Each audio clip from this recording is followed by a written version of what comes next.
Welcome back, everyone, to Minus Seven Sports, the platform where sports, entertainment, and technology come together into one to provide a overall integrating and interactive product for the average sports fan. Today, we will cover by far the boldest simulation and prediction made by Minus Seven AI for Miami's 2025 season. Today, we will talk Carson Beck, Miami's record, key rivalry games, and much more. Today's episode is a little special. And by special, I mean we have a special guest. So let's get to it. Our special guest hails from the great state of Alabama. He took over the reins of Miami football and catapulted them to a 10-0 start and a number 2 ranking in the national polls, racking up wins against Florida State, Virginia Tech, and a crushing and dominating win over top 5 Notre Dame. He shattered school records previously held by Vinny Testaverde and led Miami to their first ever ACC Coastal Division championship. Ladies and gentlemen, stopping by Minus Seven Sports today is former Miami quarterback Malik Rosier. What's up, guys? Thank you for having me. All right, Malik, first question. If you have some words for advice for Carson Beck, incoming transfer, what would you say to him from one Miami quarterback to another? Yeah, so one, I'd say be yourself, right? Miami is a very unique city, right? There's a lot of things to do. I feel like, again, when you're there, especially with we kind of talked about it, right? NIL, so people know this guy's making money. There's a lot of people that's trying to pull him in different directions, whether it's, hey, trust me with your funds, whether it's, hey, do this. I would say, whoever you are, be yourself. Secondly, I would say the biggest thing for him, and I said it last year with Cam, right? Carson and Cam are both talented, right? But both of them, there are issues in the offense where it's like, to me, Carson's biggest job is to get everyone locked in every play, right? And it starts from practice, right? And you hear Mario talk about all the time, the way you do anything is how you do everything, right? So if you want the guys to play perfect in a game, it starts in practice. So to me, it's not necessarily him trying to be Superman, and he doesn't need to make the big plays. To me, it's making sure the guys are dialed into the little things, right? The little things over time, especially in a game of football, whenever you're playing, right, like game 1 versus Notre Dame or the Florida States. The little things will wind up adding up to beat you, right? So it's technique, it's fundamentals. It's, hey, man, your route's at 15 yards, don't go 12, or hey, your route's at 10 yards, don't go 15, right? So it's teaching the young guys, right? There's new incoming freshmen. There's going to be guys like Malachi Tony and people like that are going to play. So I think those are the two advice I would give him: is be yourself and then make sure the guys are locked in during practice. So let's get to the prediction and the boldness of Minus Seven AI. I don't think it's that bold. I don't think it's that bold. Minus Seven AI has the Miami Hurricanes and Carson Beck starting off with a big win against Notre Dame, a win against Bethune-Cookman, South Florida, a win against Florida. They travel to Florida State, Tallahassee, and win. Then they come back home against Louisville and win. So right now, Miami's 6-0. I'm sure they would be top 5 if they start off this hot. So continuing on against Stanford in a home game, a win, 7-0. And then at SMU, Rhett Lashley's Miami's former offensive coordinator. I did not play for him. Okay. But I do like Rhett. I am a big Lashley fan for sure. So at SMU, Minus Seven AI has Miami squeaking out with a late field goal, a victory. Then they go back home to Syracuse, coming out with a W, 9-0. NC State with the win. Virginia Tech with the win. So at this point, they're traveling to Pittsburgh, 11-0. And Minus Seven AI has Miami beating Pittsburgh in Pittsburgh and finishing the 2025 season with a 12-0 record. Ooh, bold. So, Malik, what are your thoughts on that?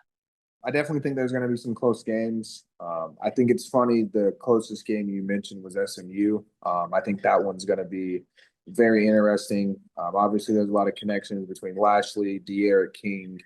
There's a good amount of transfer guys that transferred from Miami to SMU. So I definitely think that that one's going to be interesting. To me, I think Notre Dame is going to be a really good win.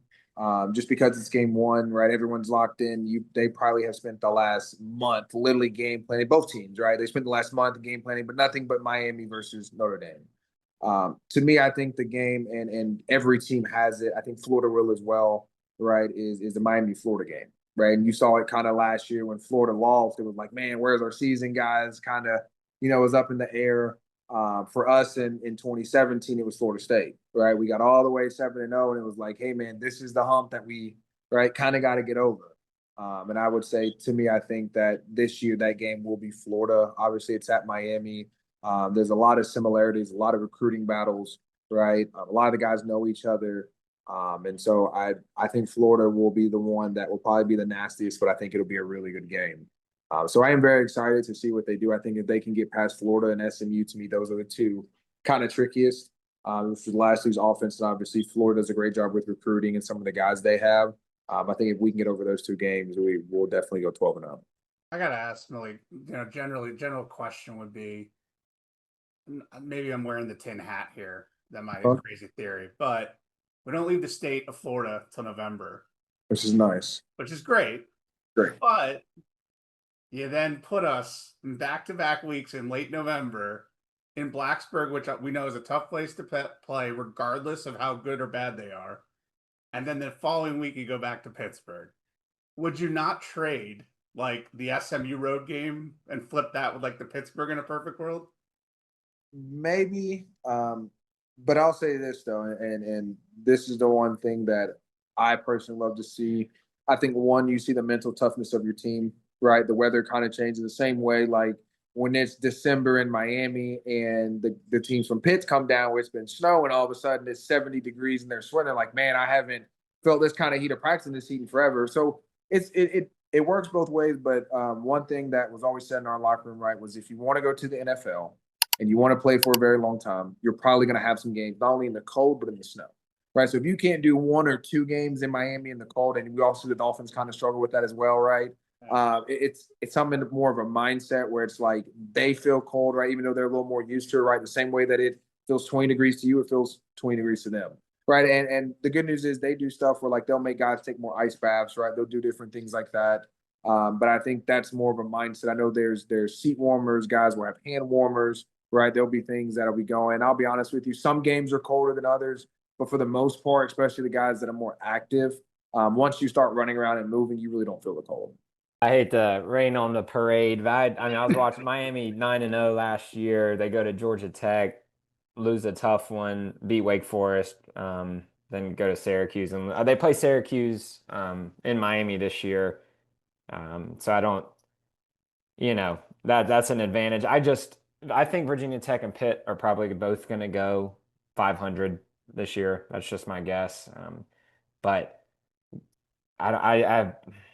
Pitt's going to be playing for a bowl game, their last game. Miami, playing for a perfect season. If they can get to 11-0, is going to be something different. But I think that Pitt game might be tough.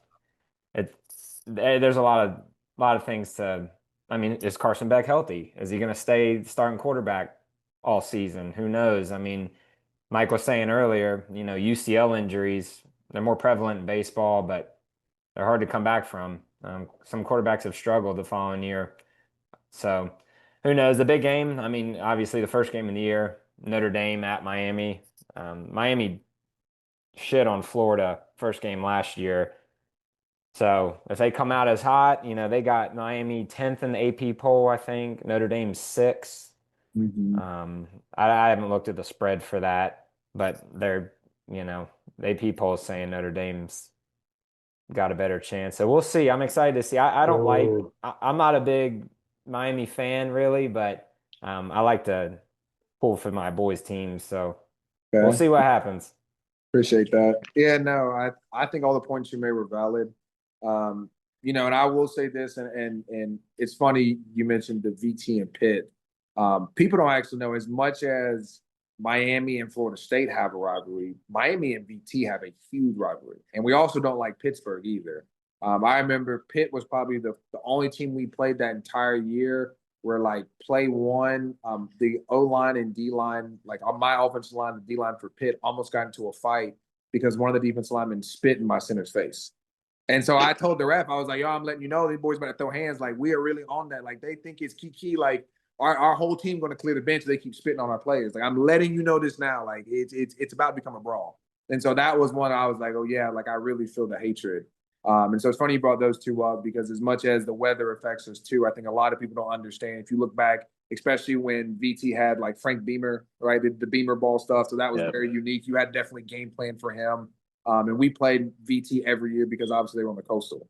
Same way with Pitt. I know now it's kind of changed with the new, like, what is it, 3-3-3 kind of cycle, however they kind of cycle the teams. But I think all those games will be super important. And again, I know you talked about the injury with Carson, right? And I think one thing that really helps Carson the same way that it helped him at Georgia last year, really good offensive line, really good run game, right? And I think as someone that is probably, might be a little, I don't want to say scared because I'll be honest with you guys. I know you guys probably know this backstory, but I actually knew Carson his freshman when he was at Georgia. So after I played, I was on staff in Miami, and then I was on staff at Georgia for a year, and Carson came in as a freshman, right? So very fundamentally sound, very confident in himself, right? And you hear him when he kind of talks. So I think the biggest thing with him, and to me, I think he's going to probably, and I hope they scale like this, kind of like Gardner Minshew, right? If you ever watch Minshew, he does a great job of throwing touch, right? It's layer throws. You're not going to see him throw 80-yard bombs, right? But he's going to be on time. He's going to put the ball where it needs to be, and he's going to run a very effective offense. I think if Carson can kind of have that mindset, which I think he does, about saying, hey, let me play within my arm's capabilities until I can keep strengthening up. Maybe by the end of the season, right, it's strong enough so we can push the ball down the field, right? But I think with the run game and then having, a coach like Dawson that loves quick game, loves getting the ball out fast, you're going to see a lot of motions and things like that. I think Carson will actually be fine because as much spread as Miami kind of is, we're definitely like a run spread. So if they need to kind of take some pressure off his arm, we have a good enough run game where he doesn't have to throw the ball 30 times kind of a game. Yeah, I definitely agree. So also in this conversation, we have the AI prediction, we have the schedule, but we also want to highlight some players that aren't in the headlines, so to speak. So someone outside of Carson Beck, Malik, who are you looking to have a breakout year, offense or defense? To me, and I think he's going to get his playing time, but it might be late, is going to be Malik Tony. The guy is really, really good, great ball skills. I definitely think that there's some learning stuff with him, probably a little bit of weight, right? Probably put on some weight. But I'm hoping that kind of by the end of the year, between JoJo staying healthy, right, and you add Malachi in on some plays, like they can probably do some wildcat stuff with him. I don't know if you guys saw he played quarterback in high school, actually in the state playoff games, right? So he has a little bit of uniqueness kind of to him. That I'm hoping that with Dawson's creativity and kind of the uniqueness that he gives, that we can see some different sets. And there's a tight end too. Who's the tight end? Elijah Lofton. Yeah. Him.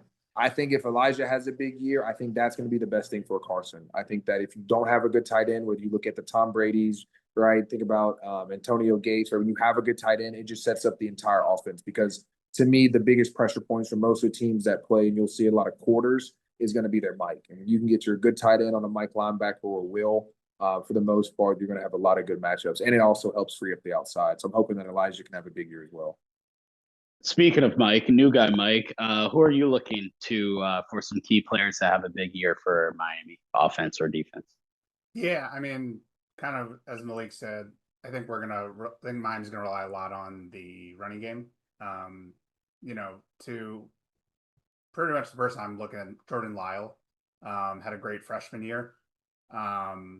He's obviously still probably gonna back up Mark Fletcher Jr. is my guess. But he's going to probably get 25-30% of the carries now, especially with Damian Martinez gone. I would have loved, as a Miami fan, to have Damian back for one more year. That three-headed monster really, I think, was a very underrated part of last year. They were doing like 190 yards rushing a game. There really aren't, if you look back at like a lot of great offenses who were really good pass offenses, their running game was actually secretly very good. And they had multiple backs. And that's kind of where I think the hope is in general for me is we're going to have Lyle, Fletcher, probably a younger guy or a transfer as a third back. My biggest concern generally is what's the wide receiver room going to look like? We've lost Miami has lost Restrepo, George, Arroyo, Sam Brown, Isaiah Horton. I mean, 95% of the receptions were going to these guys last year. So I get that in the NIL world, it's a revolving door of guys coming in and out. So the replenishments are there.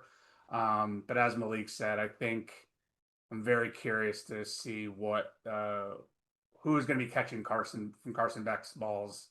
And then basically, it's no big secret. Ruben Bane. I mean, if he's healthy, he's a top 10 pick. If he's not, he's still probably a first round pick. But I look at last year and I say, if he's healthy last year for majority of the year, I wonder what that changes on the defensive side of the ball.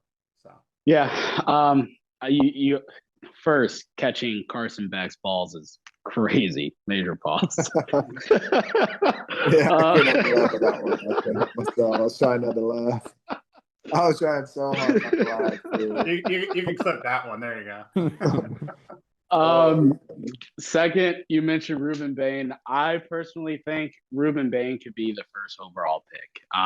You look at kind of how the NFL is set up. If the Titans struggle a little bit this year, what better first pick than to match Cam Ward and his former teammate Ruben Bane together? So I think if Ruben Bane can show up and show out big in 2025, I think he could be first overall pick.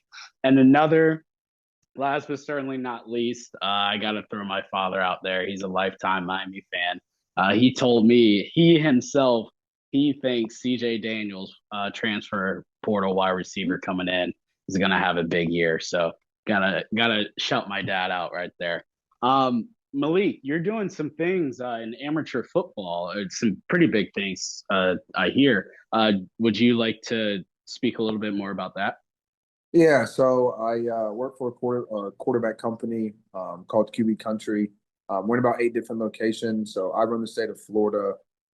Some of our guys in the NFL are Mac Jones, Daniel Jones, Davis Mills.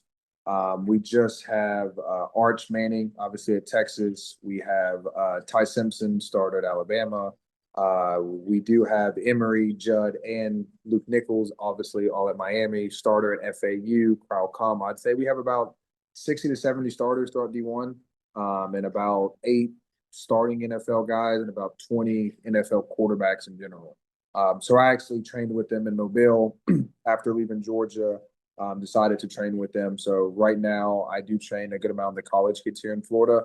But me personally, I have a couple young guys that are in high school that are going to be top 10 quarterbacks, hopefully. One of them already ranked in there, so we'll see how it works. All right. Another question that I have for you, as an amateur tuning in to -7 Sports, to your episode, what do you have to say to that amateur quarterback who's looking to win and play in these emotionally charged, nationally televised rivalry games? What does it take from a quarterback standpoint? 2 to 3 big things. Number one is preparation, right? To me, I only really felt nervous about a game was when I felt like I was unprepared for like what they were going to show me, right? And a lot of young guys, especially when you get to college, right? If you guys go on these college tours, I definitely tell you to ask the guys, right? It's going to be more a mental battle than physical. You're never really going to hear a coach say, "Hey, man, throw the ball further." You're never going to really say, "Hey, man, you know, I need more power." Every once in a while, right? But the most part, it's going to be like, have your feet in the right spot, right? Hey, make sure everyone's lined up. Make sure, you know, you're reading the right progression. Make sure you know where your eyes need to be, right? It's a lot more mental game in the college level. So the more you prepare yourself, right, knowing the coverages, knowing what they're going to show you, right? We talk about tendencies, first and second down, third down, red zone, right? So know as you move to different zones what their tendencies are. I think that's number one. Number two, it's okay to be nervous, right? And I think that's one thing that a lot of people try to fake, right? And when you talk to the greats, like I've talked to Peyton and Eli, right? There was games where they were nervous, whether it was high school, middle school. Like I remember back to elementary school, there was games I was nervous, right? We had a rivalry game and they were gangsters. They beat us every year in the championship. And every time we played them, I got nervous. And sooner or later, I was like, you know what? I'm never not going to be nervous, but I found ways to cope, right? Whenever I felt myself get nervous, I take 3 deep breaths. And I say, it's okay. I'm ready for this, right? So it's okay to be nervous. The biggest thing is you don't run from it. Figure out how you need to cope. And I think those two are, to me, the 2 biggest things is being prepared, right? And before game day, I remember playing FSU. I was nervous. My body had butterflies everywhere. right? But I remember just sitting down, calming down, being like, I'm prepared for this and I'm ready. That was it. It kind of went away. Usually takes the first hit, right? Usually for a quarterback, that first hit, the nerves kind of go away as well. But being nervous is a part of the game. So I know a lot of people are trying to, run from that or say they're not nervous. And I promise you, anyone that has played at a high level of football has had some type of nerves. The great ones just know how to kind of let them go and just start playing football. Yeah, there's a way to, take that nervous energy and make it a positive energy too. Um, it's you get it in baseball, all sports. Yeah, agree. That's a good point. I got a question for you. So I know NIL is like the new hot topic. Um, you're a little bit younger than us. It wasn't around when I was in school. What are your thoughts on that? I mean, you got a kid like I call him a kid, and Carson Beck. He's gonna make $4 to $5 million this year or something. It's really hard to imagine being so young with so much money. And I know you alluded to it, you're going to have a lot of people in your ear.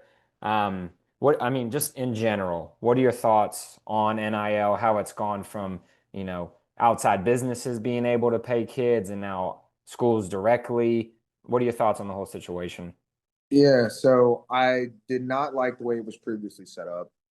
I still feel like there are some flaws in it, but I do agree. And anyone, in even NFL guys, I talked to a lot of my buddies.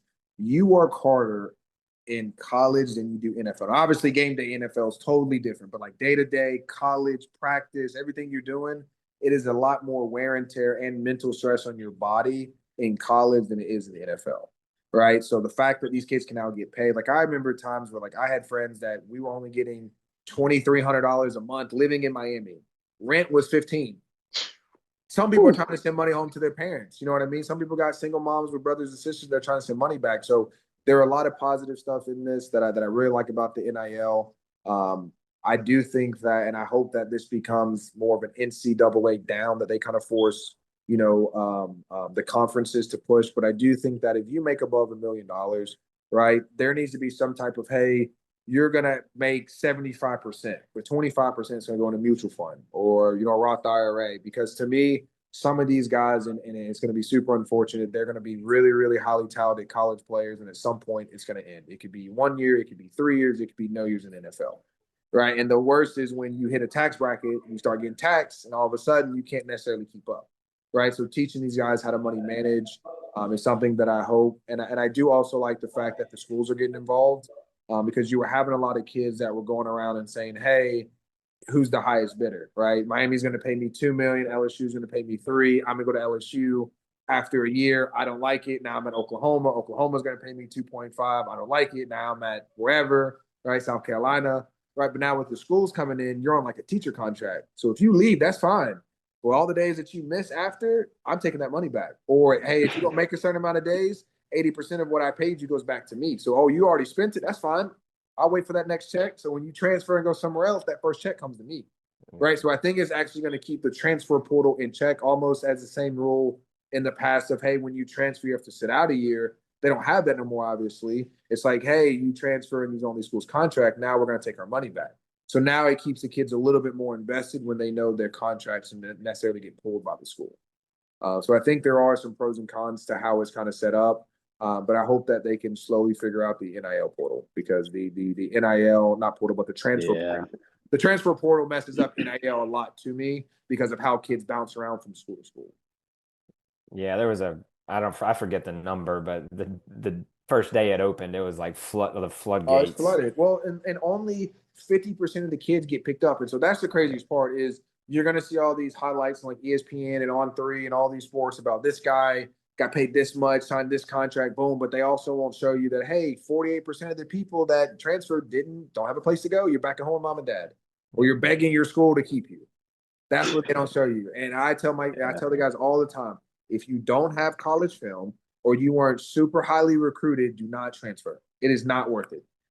And to me, I think one of the smartest guys, and I know everyone was pushing for him to transfer, but it's like Emory Williams, right? I didn't really talk to him about transferring, but I know for us in-house, it was like, hey, like, we think you should stay. We think you should develop, right? Yeah, you have film, but at the end of the day, like, let's be honest about it. Like, you want to stay at Miami because he does love you, and I know that about him for sure. He's a diehard. He believes on green, right? And it's like you also don't want to go from Miami to somewhere smaller. right? And I think that to me is like, hey, I would rather stay here and battle, which would be my mindset, and that's his, right? Than go out there and test the portal, and now I'm either somewhere I don't want to be, which is in Miami, or I don't have a home at all, right? So I say unless you have crazy film or you were a really highly talented guy and you're hoping that some coach takes a chance on you, right? It's better to stay at the university than it is to test the portal because you got a 50% chance, maybe less, to actually have a new place. Like, do you think there would be kind of a course correction of more guys choosing to stay for maybe a little less money because it's just the grass isn't that green? Yes and no. The issue is that whenever you have these agents involved, right? Some agents will tell these guys, "Oh, I got this school that wants to do this, or this guy wants to do that," right? Like I remember we heard it, 2 years ago with TVD in Alabama, right? It was the whole Alabama wants to pay TVD this, or Miami had, and again, a lot of it's like it's almost like the NFL, right? Remember, we always had the issue at Miami where by the third year, a lot of guys would leave. Like I thought Trajan Bandy should have stayed. I love Trajan. Trajan could have. The defense was great. Trajan would have succeeded. I think he was good enough to go. But it's like, man, if you would stay and not have someone in your ear, right? The development's there. And so I think you're having that at the same scale with some of these guys where it's like now they're not saying, oh, I can get you, third slot in the NFL. It's like, oh, this college now wants to pay you $1.5 million. Let's go. And then it becomes a bargain deal. So I think that's how it's kind of changed in college. Instead of them pulling guys, from college to the NFL, it's more they're pulling guys from school to school. Yeah. We don't play them this year. Miami doesn't play them this year. Clemson, who I'm referring to. There would be a collision course of Miami and Clemson playing in Charlotte for the ACC championship game. As a former ACC quarterback, private quarterback coach, we're generally curious what your thoughts are on Cade Klubnik. It's his third year at Clemson. Mm-hmm. We would probably call it, I think we'd all agree, average to okay so far, progress. Mm-hmm. But now a Heisman favorite at the moment. A lot of people are thinking Clemson, their own coach thinks he could potentially be. I don't know about that one. So in general, we'd love to kind of hear your feedback on, we hope, the second best quarterback in the ACC. But, what's generally your thoughts on Klubnik? Yeah, so I really like Cade.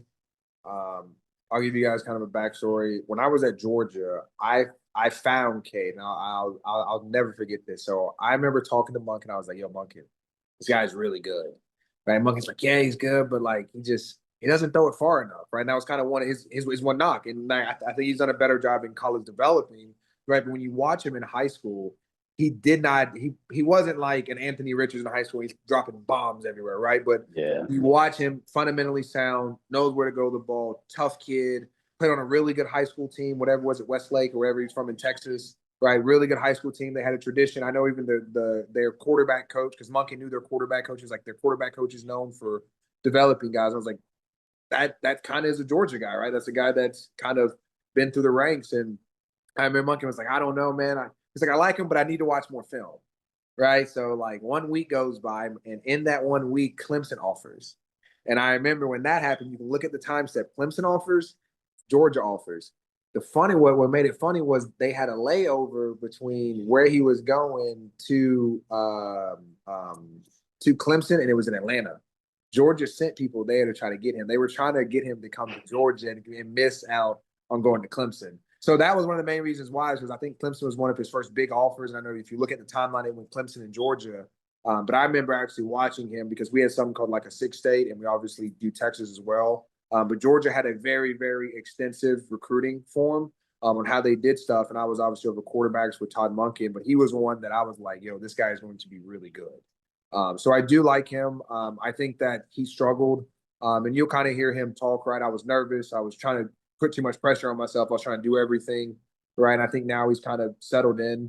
I do like the offense that Clemson run. I don't like Clemson that much, but I do give them their respects. They run a very, very unique offense. They make it work, and they're very good at what they do.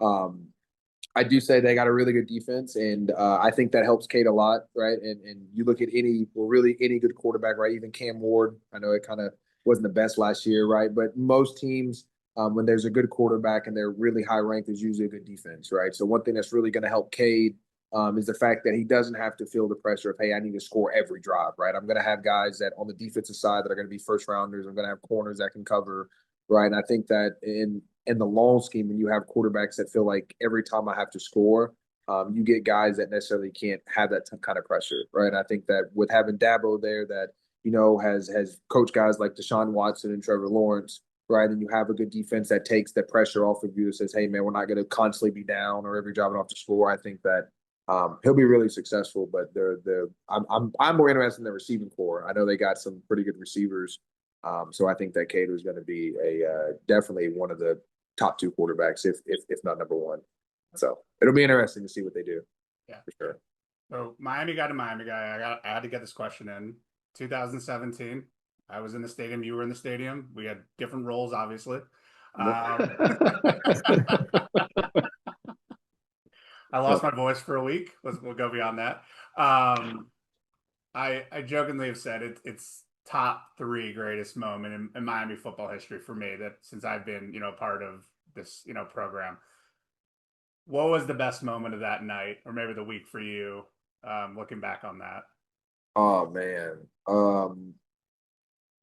Honestly, and I got it's funny because people didn't even catch it, and I was mad at Lawrence Cager. So we're up. I can't remember how many points we're up by. I think it's like 21, maybe 24, something like that. Like we were up by a good amount. And I remember like me, Cager, and Amon, we're on the sideline, literally like for the first time all game, lived the entire game, just like talking trash, talking about like school the next day or like school next week. I think we had a class together or something like that. And all of a sudden, Mark Richt comes storming over and screaming at us. Literally, like, "What are you guys doing?" I'm like, "Coach, like it's like 35-10 right now. What do you mean? This isn't the fourth quarter. Like the game's not even locked in." And like just the mindset that Rick had. I know a lot of people probably mentioned the Trajan Bandy, right? But that team, the mindset that Rick like instilled in us is like the game's never over till it's over, right? And you see it a lot of times where teams in the fourth quarter they slightly slip. It happened to us versus Syracuse. Right. It just happens to where you start to kick it on the sideline. Oh, we're up by 21, we're up by 24. And I mean, we've seen it plenty of times where you start to relax and the team, winds up coming back. And so to me, that was probably the most coach moment I got by Rick was like, it doesn't matter how much you're up by, like being locked in and keeping the guys around you locked in. Because sometimes when the other team flips the switch, it's sometimes hard for your team to kind of get back locked in and flipping it. Right. So that's why I'm always big on making sure other guys are focused not only on practice but game days, because there was definitely Notre Dame game where by the end of it I was definitely not locked in. But we were up by so much, and I was like, man, I didn't care. I was like, Coach, they suck. Like they start scoring, then I lock in, Coach. But yeah, I remember that he was shooting me out on the sideline. It made it even worse was as he started to I'm pretty sure he started cussing me out because he had like this little swear jar. He started putting money in it. But as he started cussing me out, Amon and Lawrence Cager both left me right there. They didn't stay around. They did not want that chewing that Coach Rick would gave me. It was that was a funny. Like looking back at it was super funny. But yeah, in the moment I was kind of heated. I was like, man, I just got chewed out for just kicking it with the boys on game day. So yeah, that was definitely my most memorable moment for sure. And once again, like, isn't there has to be a plea, by the way, to ESPN and Game Day. Like that was a fantastic college game day. And they still won't come back. Like how many game days has anyone seen a pool in the background? Yeah, that is very true. Yeah, I'm interested because maybe Florida, right? I think if we beat Notre Dame and we're both 4-0, they come back. I think that one could, because there's a lot of stuff where they can do the highlights of like Carson at Georgia and Florida. Now you got him at Miami, Florida, so he goes from the Georgia-Florida rivalry to the Miami-Florida rivalry. It's like Florida fans just hate him both times. You know what I mean? Like they just can't escape him. So I think that for ESPN and how they kind of want to market, I could see more of that game. Obviously, I think the convicts and Catholics is obviously cool, but I would personally, I think it'd be unique to do Miami, Florida, especially both of us are undefeated at that point. Florida would obviously probably be in the top 10. We would obviously probably be in the top 5, right? If we beat number 6 and a couple teams lose out, we'll be up there for sure, at least in the top 6. So I think that game to me would be probably the game they want to do ESPN Game Day on. Yeah. Who is Game Day? Who has Game Day number 1, week 1? Oh, it's got to be Ohio State, Texas. Oh, for sure. Well, actually, no. Big Fox may be there. I mean, they nah, that has not. I had they nah. No, I mean they have that game though. They have the big noon kickoff. Oh yeah, true. Maybe it Yeah. is. So which is insane. Please don't tell me they're doing Alabama, Florida State. That's like the only other big game that's like It's in Ohio. Yeah, it's in Columbus. Okay, I was gonna say Malik, this is something we can talk about for the podcast. This drives me like bonkers nuts of how we have moved because of TV. Like these huge games are at noon, and they should be at like 3:30 or 7 or something. It drives me nuts. Yeah, but I don't disagree. But I'll tell you this: as a player, I love noon kickoffs. Noon and 7 are best to me because I'm either like I'm done by 4:35 and I get to go home, or I'm just like I'm there all day and then I get to play the night game. So to me, those are the two best if you're going to play in any.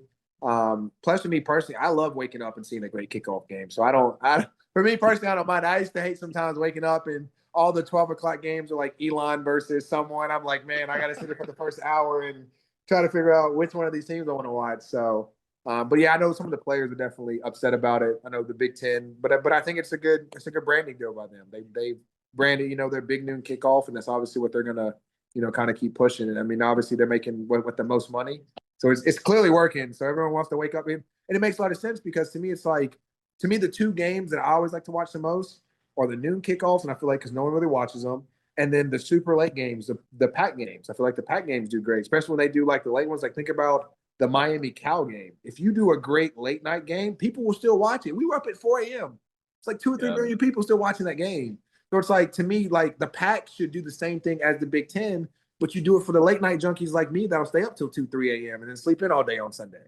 You know what I mean? Like I think that the same way that the Big Noon has done, I think the pack, because the pack at night, I love some of those games. I used to watch Mike Leach in Washington State, literally because Gardner Minshew. I love Minshew. I used to watch him just ball out like no one was watching this guy, and I'm just watching him ball out at like 2 a.m. Me and Dono used to watch it all the time because I used to work with Alex Dono on the radio show. So we would always have like the pack at night game on because especially Miami had like the 7 p.m. games. We're in there till 1:30 anyways. So yeah. Hey, you new guy Mike, you asked about college game day and big noon kickoff. I think the question is where is -7 gonna be? That's the question we should be asking. But all right, Malik, I think we're gonna sign off right here. You've been a class act. You're a Miami legend. Thank you so much for joining us. Cousin Craig, new guy Mike, myself, thank you so much for your time. And go you. Any last words? Nah, appreciate you guys. And I would say for anyone that has not told someone about this podcast, please tell a friend. It is free of charge and obviously helps these guys a lot. So tell a friend about the podcast. Hopefully you guys get more subscribers. Appreciate you, Malik. No problem.